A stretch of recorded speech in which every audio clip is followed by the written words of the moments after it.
Shalom Bapak Ibu Saudara yang dikasihi Tuhan. Selamat pagi, selamat hari Minggu.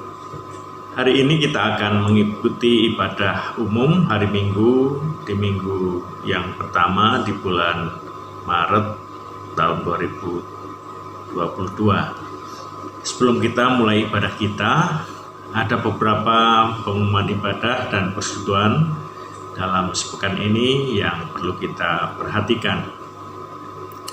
Persekutuan doa pada hari Selasa pukul 18 melalui Google Meet. Link akan dibagikan di WhatsApp grup gereja. Dimohon semua jemaat bisa mengikuti ibadah persekutuan doa ini. Ibadah komisi dewasa pada hari Jumat ini tidak ada. Pada hari Sabtu, ibadah komisi pemuda remaja pukul 17 melalui Google Meet dengan tema Dia Selalu Ada. Link akan dibagikan melalui WhatsApp grup Komisi Pemuda Remaja. Mari setiap pemuda remaja Gereja Pantai Kosta Immanuel untuk hadir dalam ibadah pemuda remaja ini. Ibadah Komisi Anak pada pukul 9.00 melalui YouTube Immanuel Kids dan Google Meet dengan tema From Impossible to Possible. Link akan dibagikan melalui WhatsApp Immanuel Kids. Mari Bapak-bapak, Ibu-ibu, Papa, Mama untuk mendorong putra-putrinya supaya bisa mengikuti ibadah anak pada hari Minggu. Pada tanggal 13 Maret 2022, ibadah umum Minggu memasuki ibadah Prapaskah kedua dengan tema Being Transformed to be More Like Jesus melalui Google Meet, dan link akan dibagikan melalui WhatsApp grup-grup komisi. Bagi jemaat yang tidak bisa bergabung dapat mengikuti ibadah Prapaskah kedua di YouTube Gereja Pantai Kosta Immanuel Pasuruan. Diharapkan jemaat yang telah mengikuti ibadah untuk mengirimkan absensi melalui WhatsApp komisi dan WhatsApp gereja. Untuk jadwal ibadah sepekan ini, jemaat juga dapat membacanya melalui warta gereja yang ada. Dihimbau jemaat untuk turut aktif berdoa dengan pokok-pokok doa yang di warta gereja. Demikian pengumuman gereja minggu ini. Tuhan Yesus memberkati kita semuanya. Amin. Untuk selanjutnya kita berdoa untuk memulai ibadah kita yang dipimpin oleh Ibu Gembala. Mari Bapak Ibu Saudara yang dikasihi Tuhan, kita sama-sama bangkit berdiri. Kita akan mengawali ibadah kita pada hari ini. Kita akan satu di dalam doa. Bapa yang mengasihi kami mengucap syukur karena Engkau begitu baik kepada setiap kami. Terima kasih buat penyertaan Tuhan, kasih sayang Tuhan yang boleh kami rasakan sepanjang minggu yang sudah lewat. Kami bersyukur Tuhan buat segala hal yang Tuhan boleh berikan kepada setiap kami. Bapak, pada hari ini kami datang di hadapan Tuhan. Kami mau mempersiapkan hati kami. Kami sungguh-sungguh rindu untuk beribadah kepada Tuhan. Sekalipun mungkin kami beribadah dari rumah kami masing-masing, tetapi kami percaya Tuhan, Engkau akan hadir bersama-sama dengan kami. Dan saat ini Tuhan, kami menyerahkan setiap hati kami Tuhan, setiap diri kami mau serahkan ke dalam tangan Tuhan. Berkati setiap anak-anak-Mu yang akan ambil bagian di dalam pelayanan pada hari ini. Dan berkati setiap kami Tuhan yang ikut di dalam ibadah pada hari ini. Tuhan, tolong setiap kami sehingga mata hati kami sungguh tertuju kepada Tuhan. Dan Tuhan disenangkan melalui ibadah kami. Kami menyerahkan ibadah kami ini hanya di dalam nama Tuhan kami, Tuhan Yesus Kristus. Amin. Saudara dipersilakan untuk duduk kembali. Shalom Bapak Ibu Saudara-saudari yang terkasih di dalam Tuhan. Mari saat ini kita mempersiapkan setiap diri kita, hati kita, tubuh kita, pikiran kita. Kita mau datang pada Tuhan. Kita mau datang menyembah Dia, memuji Dia, memberikan yang terbaik bagi Tuhan kita. Sebab Dialah Raja yang mulia. Haleluya. Terima kasih Yesus. Mari kita pujikan, mulia, sembah Raja mulia.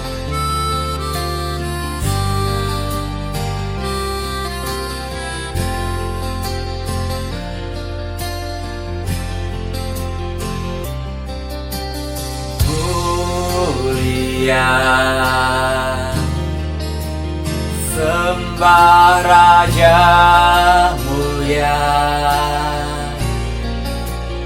bagi Yesus puji, hormat dan kuasa.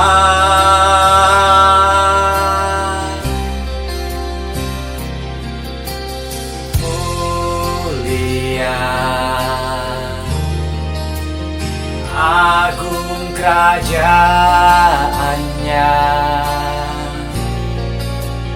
dari surga datang untuk senap umatnya.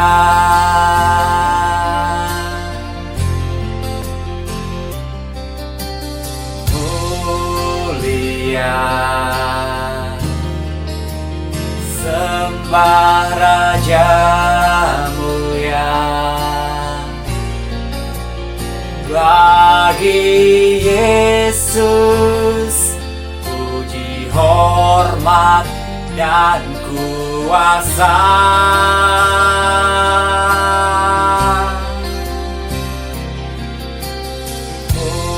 Mulia, agung kerajaannya,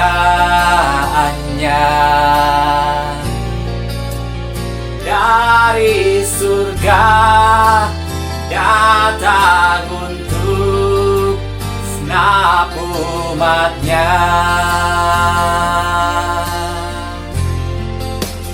Dipuji, ditinggikan namanya Yesus.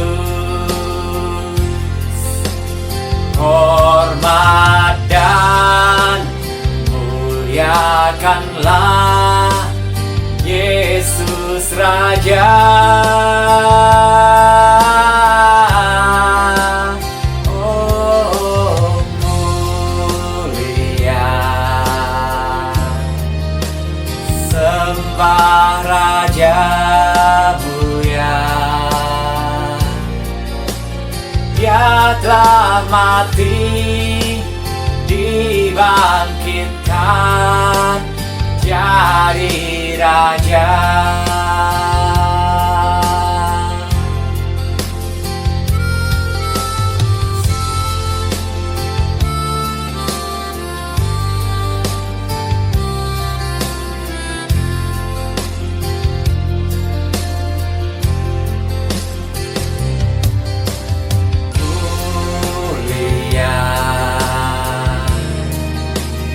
Sembah Raja mulia, bagi Yesus puji, hormat dan kuasa.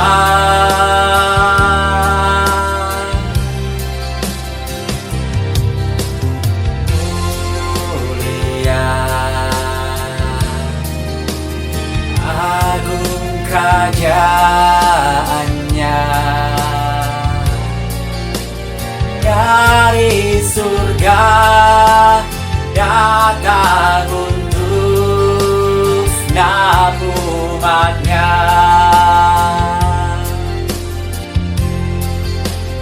Dipuji, ditinggikan namanya Yesus.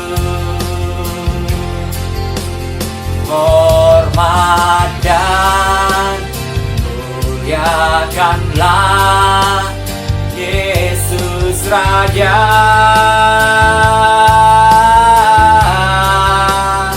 Oh, mulia, sembah Raja mulia.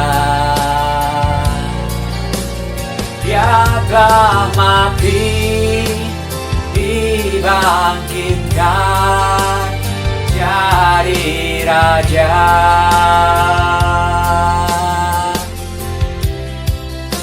Puji, ditinggikan nama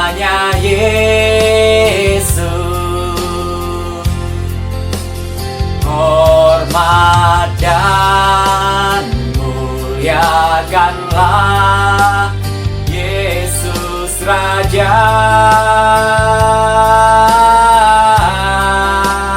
Oh mulia, sembah Raja mulia. Dia telah mati, dibangkitkan jadi Raja. Dia telah mati, dibangkitkan jadi Raja. Haleluya, haleluya.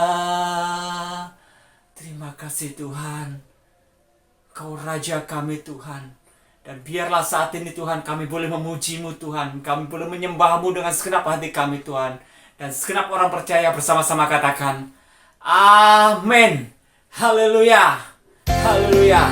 Mari kita bersorak bagi Tuhan kita, sebab Dialah Allah yang layak dipuji dan ditinggikan.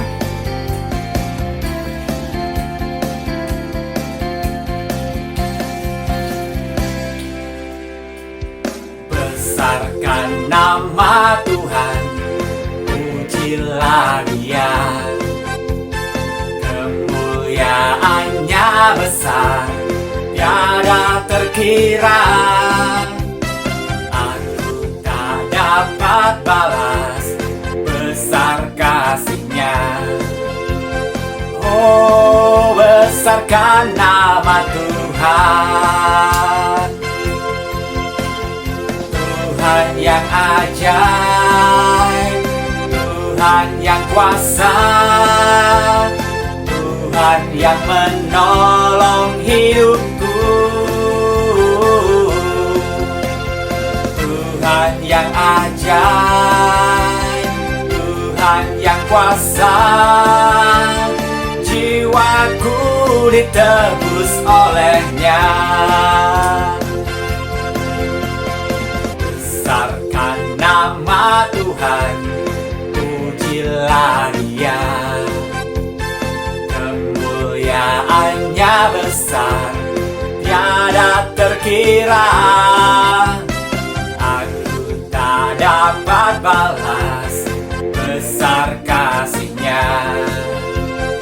Oh besarkan nama Tuhan, Tuhan yang ajaib, Tuhan yang kuasa, Tuhan yang menolong hidupku, Tuhan yang ajaib, Tuhan yang kuasa. Jiwaku ditebus oleh-Nya. Tuhan yang ajaib, Tuhan yang kuasa, Tuhan yang menolong hidupku, Tuhan yang ajaib, Tuhan yang kuasa. Jiwaku ditebus oleh-Nya. Besarkan nama Tuhan, pujilah Dia. Kemuliaannya besar, tiada terkira. Aku tak dapat balas besar kasih-Nya. Oh besarkan nama Tuhan, Tuhan yang ajaib, Tuhan yang kuasa, Tuhan yang menolong hidupku, Tuhan yang ajaib, Tuhan yang kuasa. Jiwaku ditebus oleh-Nya. Tuhan yang ajaib, Tuhan yang kuasa, Tuhan yang menolong hidupku, Tuhan yang ajaib, Tuhan yang kuasa, jiwaku ditebus olehnya, jiwaku ditebus olehnya, jiwaku ditebus olehnya. Haleluya, haleluya. Dia Allah kita, Dia yang telah menebus segala hidup kita. Dan hanya bagi Dialah segala kemuliaan, hanya bagi Dia segala hormat dan pujian. Sebab Dialah sumber kekuatan kita. Haleluya. Tuhanlah kekuatan dan mazmurku. Hatiku percaya Tuhan.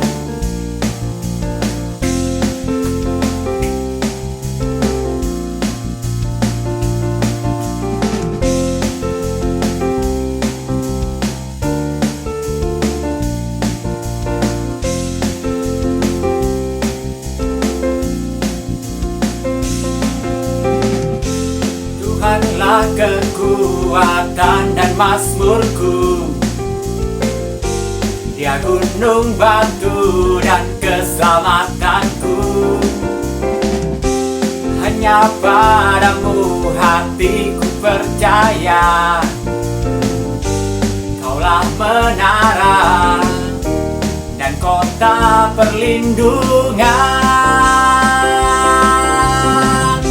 Ku mau selalu bersyukur, sebab cintamu padaku takkan pernah berubah. Hatiku percaya, walau bumi bergoncang, gunung-gunung beranjak, namun kasih setiamu tak pergi dariku.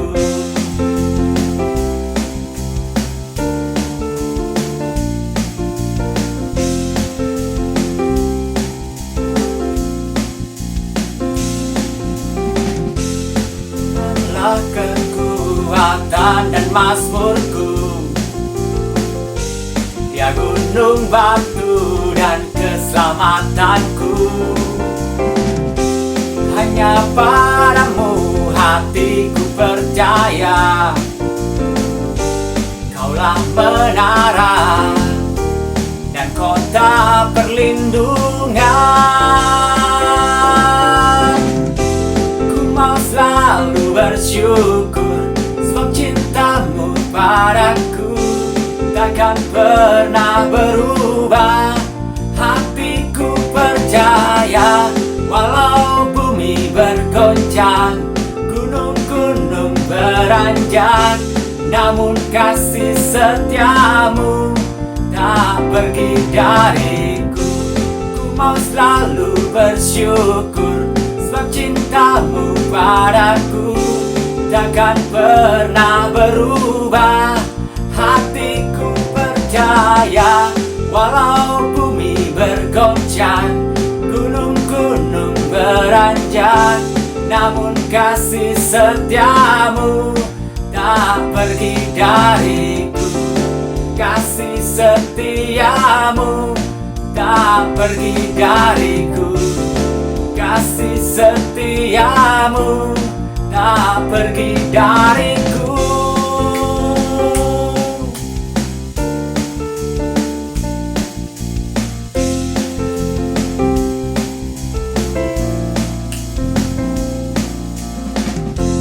Haleluya. Kasih setia Tuhan selalu bersama kita. Amin. Silakan duduk Bapak Ibu Saudara sekalian. Tiba saatnya kita memberikan persembahan. Kita memberikan terbaik bagi Tuhan kita. Hidup kami Tuhan. Buah kami sebagai Engkau. Terima kasih Yesus.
dalammu. Ubah hatiku seputih hatimu, setulus salibmu, kasihmu Tuhan.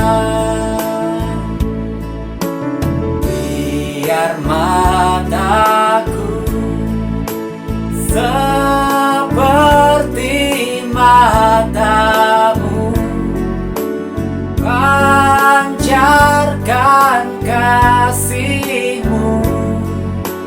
Ku mau jadi sepertimu.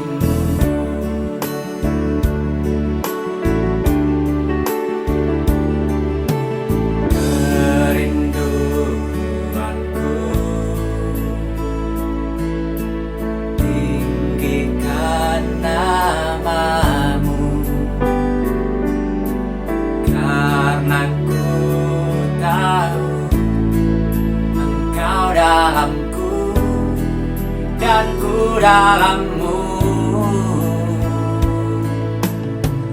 Ubah hatiku seputih hatimu, setulus salibmu, kasihmu Tuhan. Biar mataku seperti matamu, pancarkan kasihmu. Ku mau jadi sepertimu.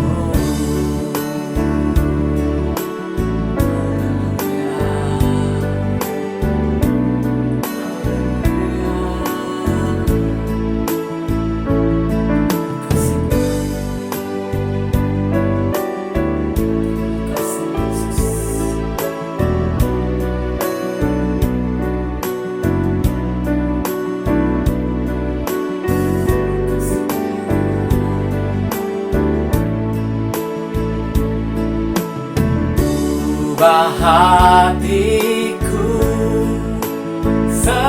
seputih hatimu, setulus salibmu, kasihmu Tuhan. Biar mataku seperti matamu, pancarkan kasihmu. Ku mau jadi sepertimu.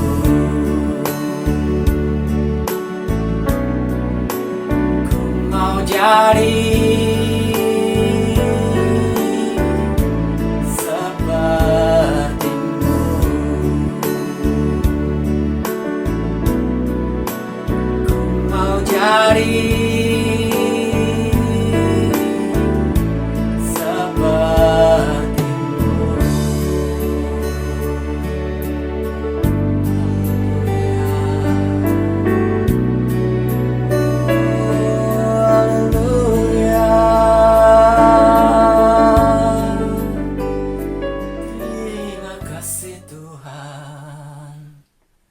Mari kita satu di dalam doa. Bapa yang mengasihi kami bersyukur kesempatan Tuhan berikan kepada setiap kami. Kami boleh sekali lagi membaca dan merenungkan firman Tuhan. Tuhan tolong kami, hari ini kami mau merelakan hati kami untuk Tuhan bentuk sekali lagi. Tuhan bentuklah kami sesuai dengan kehendak-Mu. Kami serahkan hati kami Tuhan, dan biarlah Engkau Roh Kudus berbicara kepada setiap kami. melalui apa yang kami bersama baca dan renungkan pada hari ini.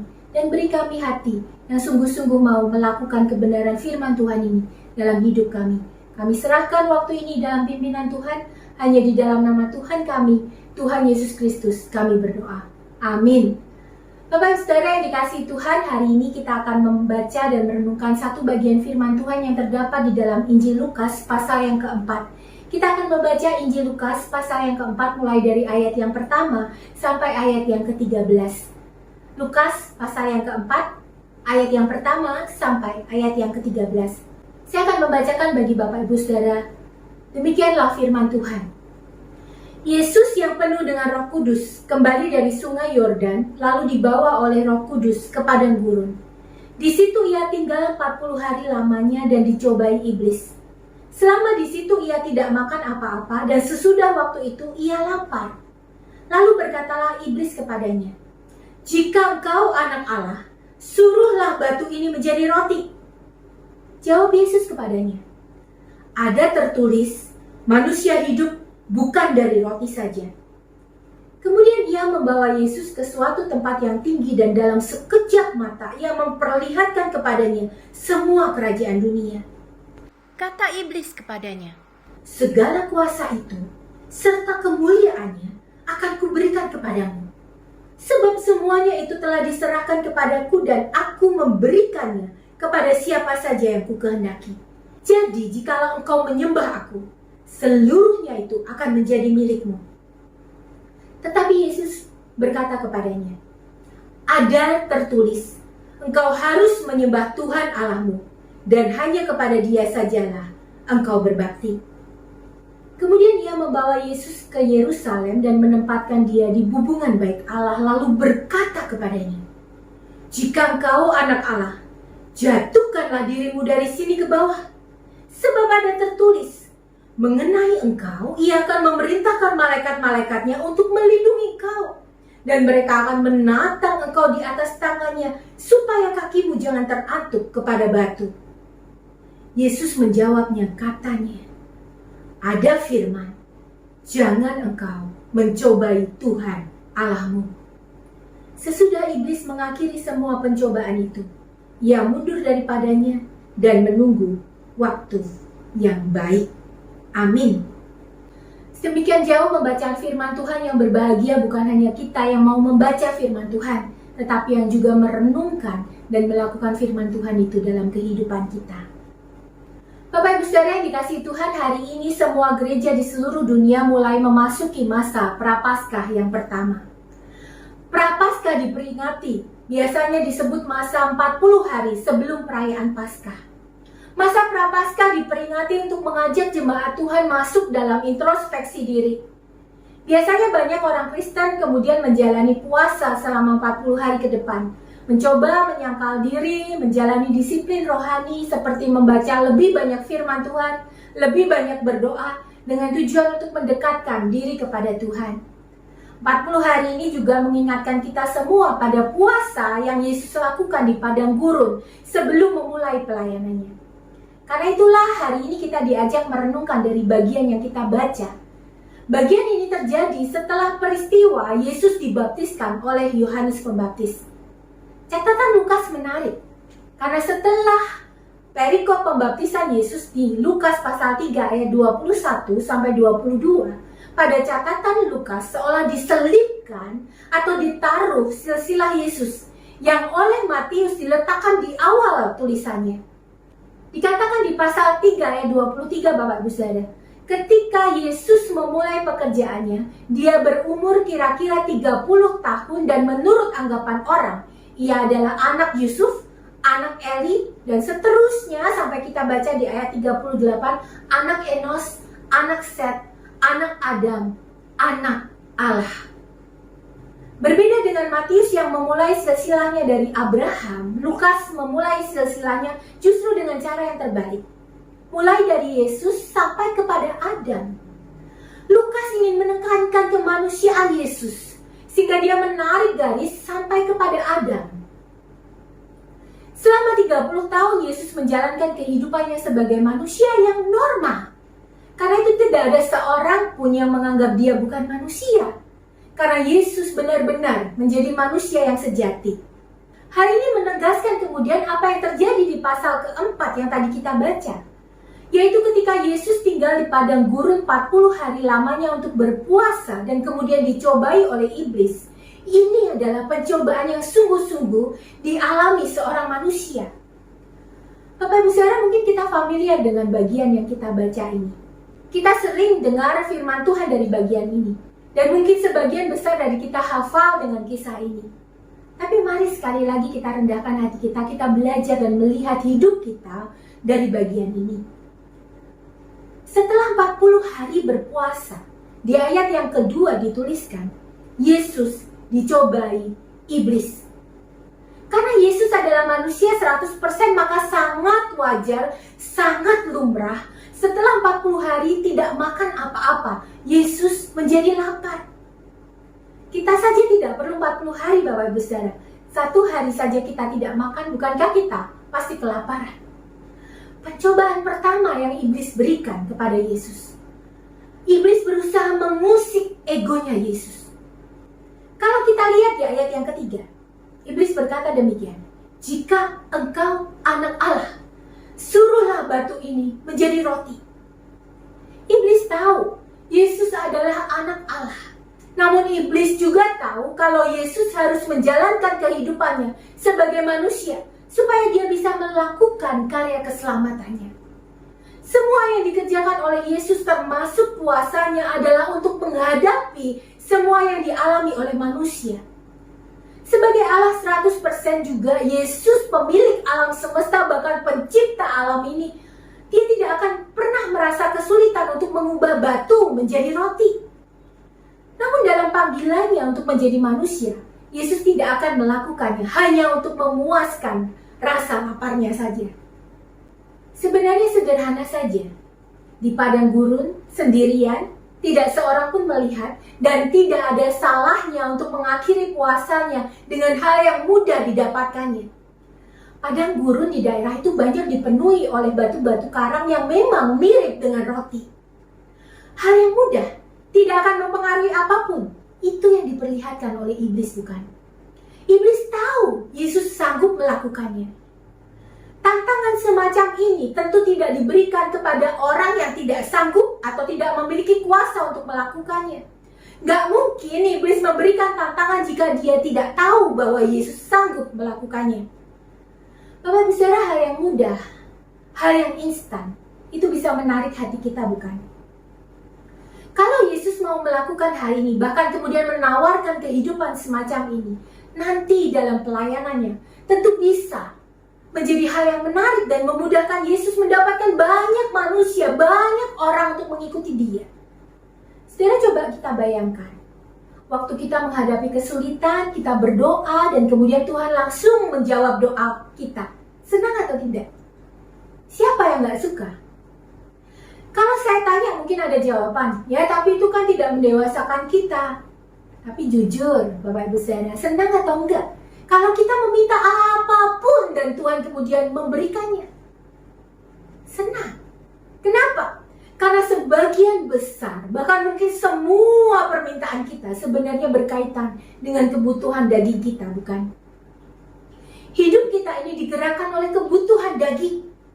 Kita tidak mau lapar, kita tidak mau haus, kita takut sedih, kita tidak suka ada masalah, kita menolak kesulitan. Kita tidak senang kalau kita dapat respon yang tidak baik dari orang lain. Dan masih banyak hal yang lain.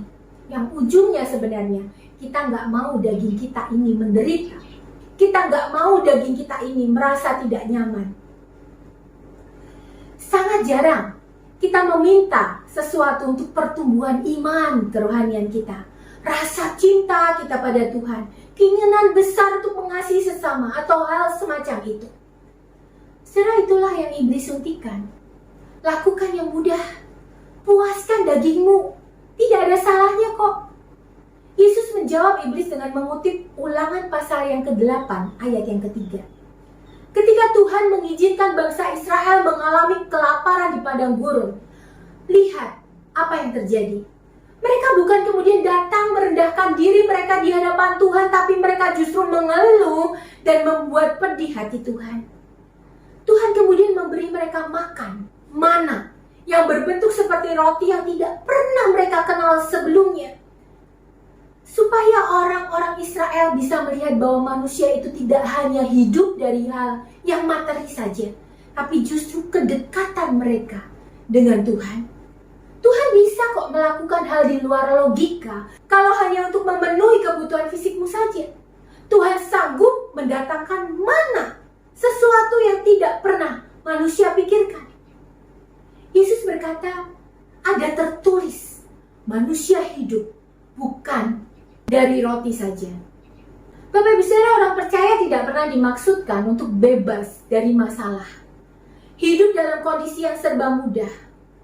Orang percaya memang harus jadi bagian dari pembawa solusi bagi pergumulan kehidupan secara nyata. Namun bukan dengan cara instan, cara mudah, tapi dengan belajar menghadapi pergumulan sesuai dengan firman Tuhan. Bapak Ibu Saudara, manusia sepanjang zaman rindu adanya kelepasan dari permasalahan. Banyak cara ditawarkan untuk membebaskan kita dari permasalahan. Bukankah kita sering mendengar kalimat seperti ini? Ayo mikirnya yang positif, yang susah-susah dibuang jauh lah, mikir yang baik-baik saja. Dunia ini menawarkan cara untuk melepaskan diri dari pergumulan. Berpikirlah positif, maka hidupmu akan baik-baik saja. Sekarang ini orang mudah stres, gampang down, sehingga kita sering dengar istilah yang baru populer belakangan ini, healing atau penyembuhan.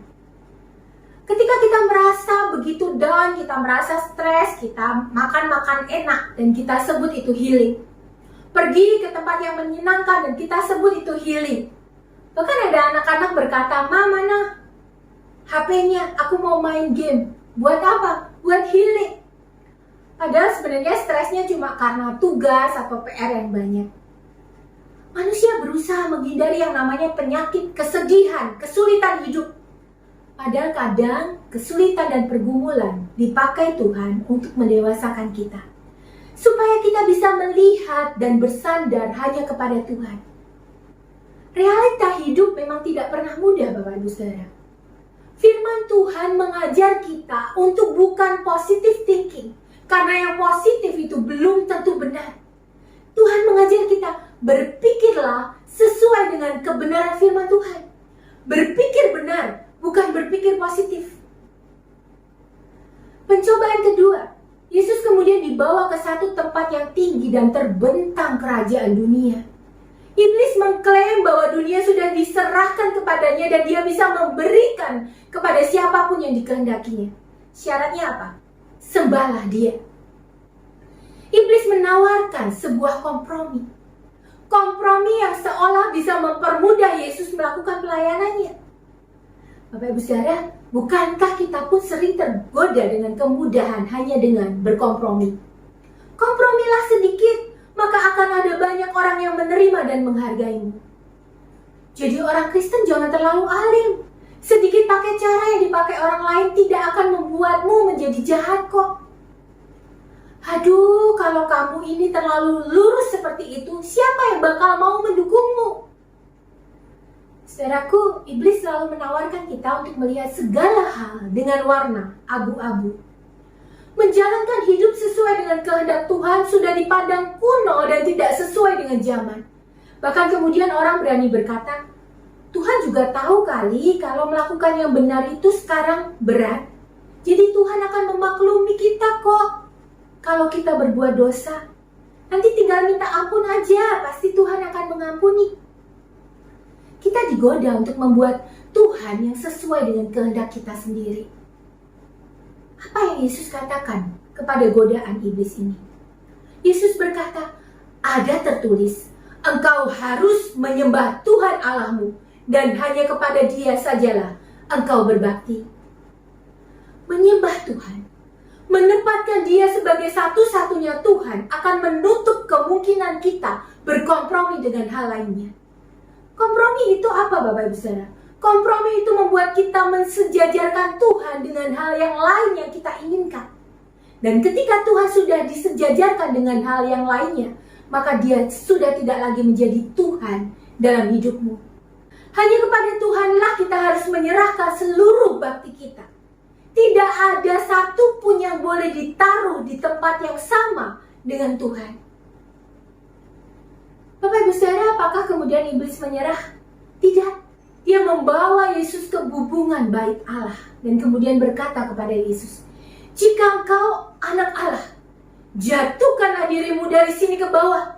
Sebab ada tertulis mengenai engkau, Ia akan memerintahkan malaikat-malaikatnya untuk melindungi engkau.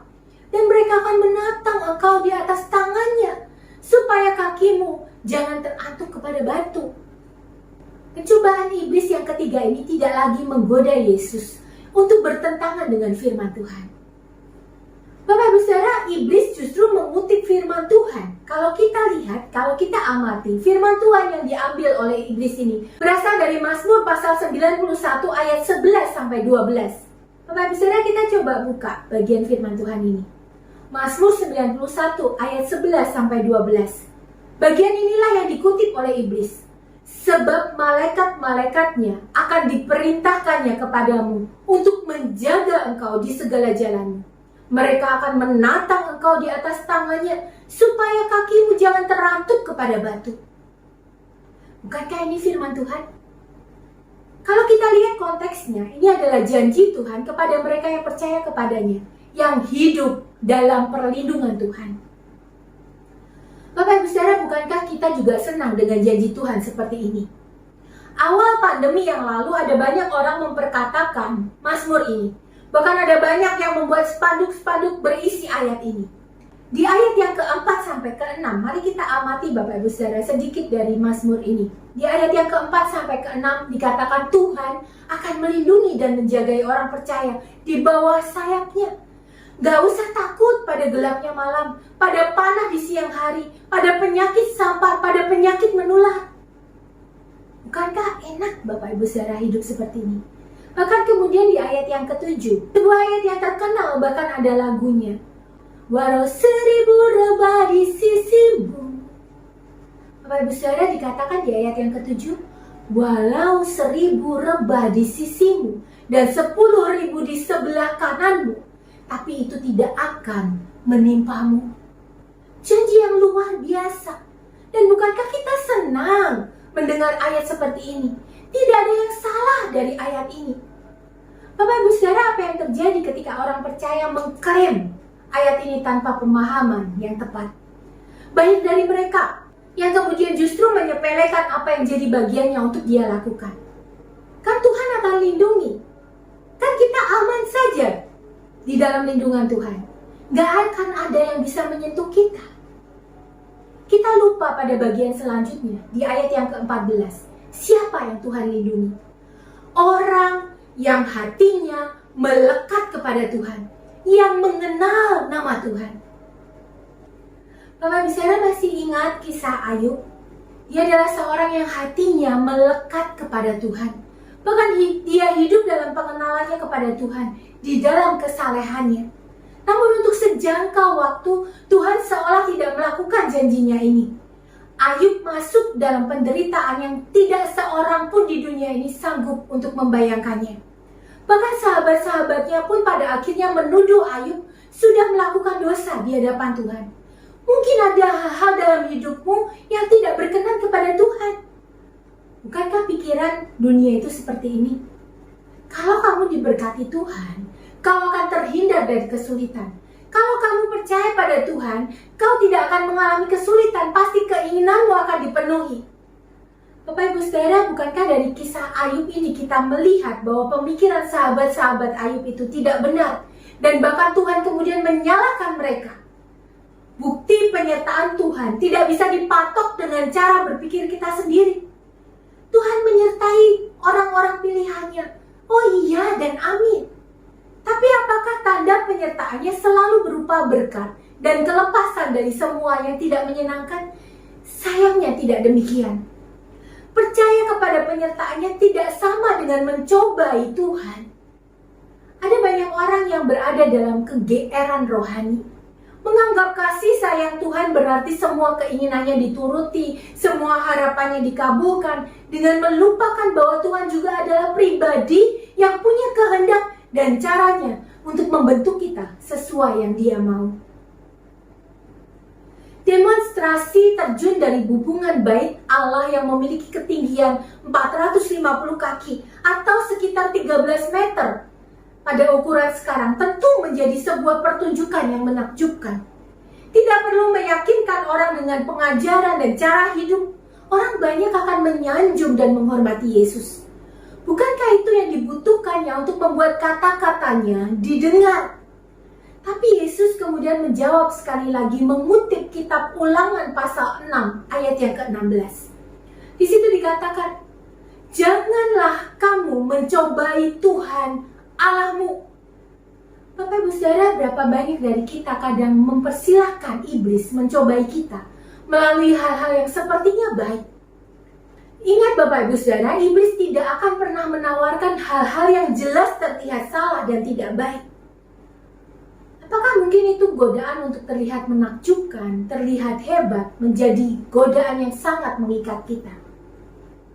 Ada banyak orang senang terlihat hebat, pelayanan dengan baik, dikagumi banyak orang, tapi dia melupakan hal-hal penting yang seharusnya jadi tugasnya juga. Mengurus rumah dengan baik, menjadi berkat buat pasangannya, hadir dalam kehidupan anak-anaknya. Kadang kita dibuat tidak puas melakukan hal-hal kecil dengan setia. Kita tergoda untuk melihat diri kita melakukan hal-hal yang besar, yang spektakuler, yang lebih menarik. Padahal mungkin Tuhan tidak menghendaki kita mengambil peran itu. Saya pernah berkata kepada adik-adik remaja, kadang kita ini mencobai Tuhan dengan kalian ini mengambil banyak sekali peran pelayanan. Kemudian karena kesibukan kalian tidak belajar dengan baik. Berharap Tuhan bisa memberikan nilai yang baik karena kalian merasa sudah melakukan banyak hal untuk Tuhan. Di mana ayatnya? Ketika kita sudah melayani Tuhan, kita boleh mengabaikan kewajiban dan tugas kita yang lainnya. Di mana ayatnya? Kalau ujian nanti kita yang mengerjakan itu malaikat, sehingga kita sendiri gak perlu belajar. Bapak Ibu Saudara, kita mencobai Tuhan. Ketika kita mengambil peran yang tidak sesuai dengan karunia yang Tuhan berikan kepada kita. Kita kadang memaksakan diri demi apa? Demi Tuhan? Tidak. Motivasi terbesar kita sebenarnya adalah kemuliaan diri kita sendiri. Bapak Ibu Saudara, kisah pencobaan Yesus bukan untuk membuat kita berpikir, ya maklumlah ya kan Yesus Tuhan, jadi dia bisa menang melawan pencobaan. Kalau aku kan manusiawi kalau jatuh. Bapak Ibu Saudara, Lukas menjelaskan dengan baik bahwa yang manusiawi itu justru ketika kita menang melawan pencobaan. Kenapa? Karena Yesus adalah wakil dari manusia yang sejati. Dia sudah memberikan teladan nyata bagi kita bahwa manusia seharusnya bisa menang melawan pencobaan. Kita dipanggil untuk mengalahkan pencobaan, bukan untuk menikmati pencobaan. Mari Bapak Ibu Saudara, di minggu Prapaskah yang pertama ini kita mawas diri. Introspeksi diri kita di hadapan Tuhan. Evaluasi diri kita. Apakah selama ini kita dijumpai orang-orang yang bisa menang melawan pencobaan? Bukankah Tuhan sudah memberikan caranya? Milikilah cara berpikir yang benar. Tema kita hari ini, righteous thinking. Milikilah pikiran yang benar. Bukan pikiran yang positif saja. Bukan pikiran yang kompromi dengan dunia. Juga bukan pikiran yang baik menurut versi kita sendiri. Melainkan pikiran yang diarahkan dan dibentuk oleh kebenaran firman Tuhan. Miliki relasi yang hidup dengan firman Tuhan. Sehingga kita bisa mengalahkan pencobaan dengan firman-Nya. Milikilah relasi yang hidup dengan Tuhan. Sehingga sungguh-sungguh kita bergumul bersama-sama dengan Tuhan. Dan kita bisa menang melawan pencobaan. Mari Bapak Ibu Saudara kita buka Yakobus pasal yang keempat ayat yang ke-7 sampai ke-8. Yakobus pasal yang keempat ayat yang ke-7 sampai ke-8. Saya akan bacakan bagi kita.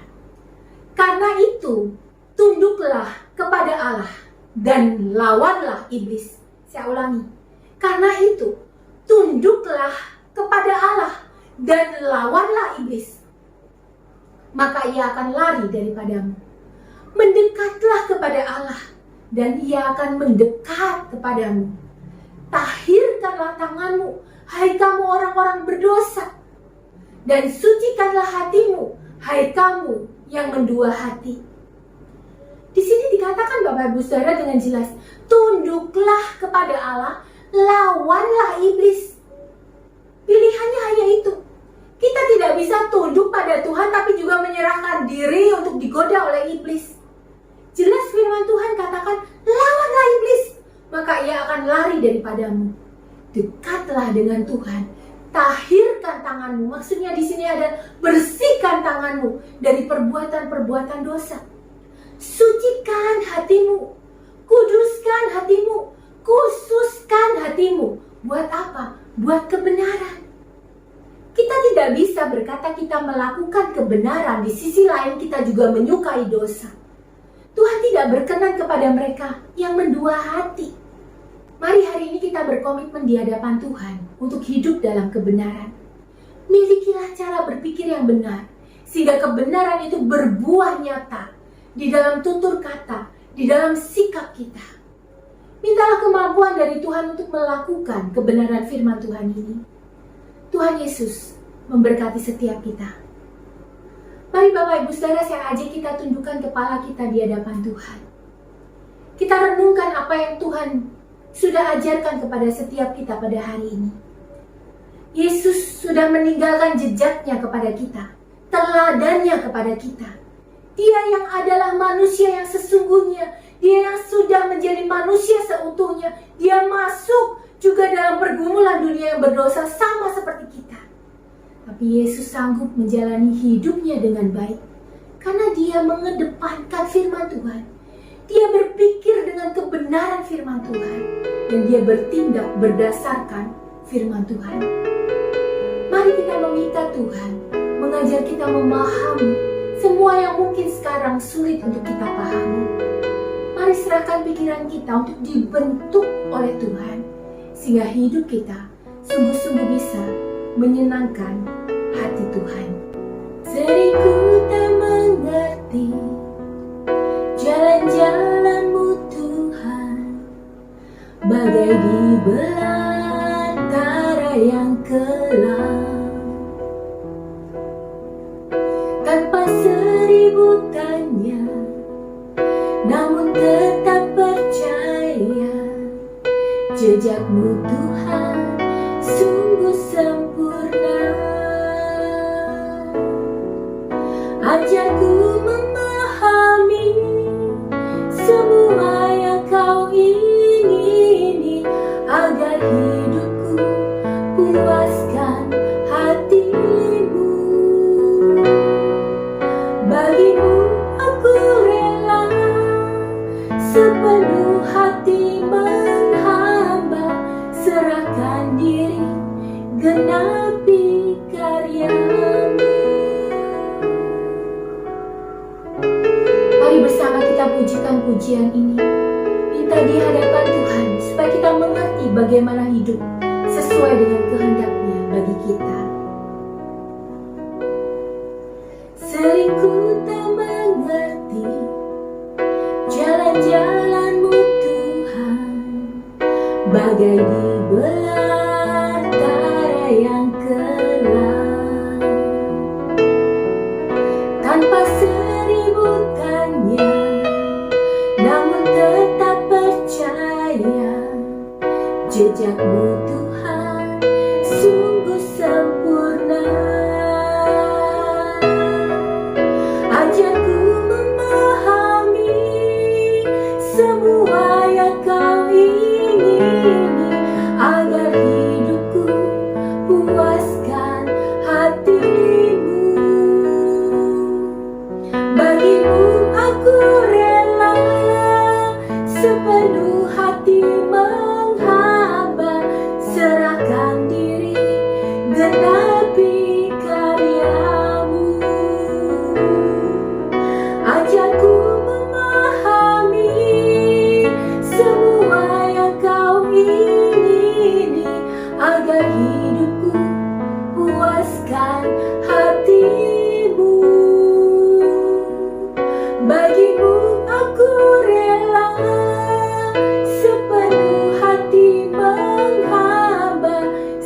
serahkan diri, genapi karyamu.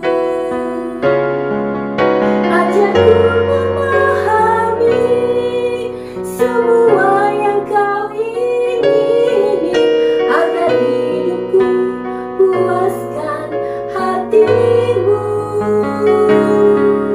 Bagimu aku rela sepenuh hati menghamba, serahkan diri, genapi karyamu. Serahkan diri, genapi karyamu.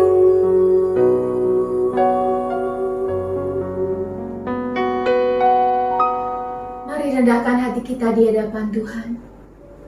Sungguh Tuhan, ajar kepada kami mengikuti jejak yang Tuhan sudah tinggalkan kepada setiap kami.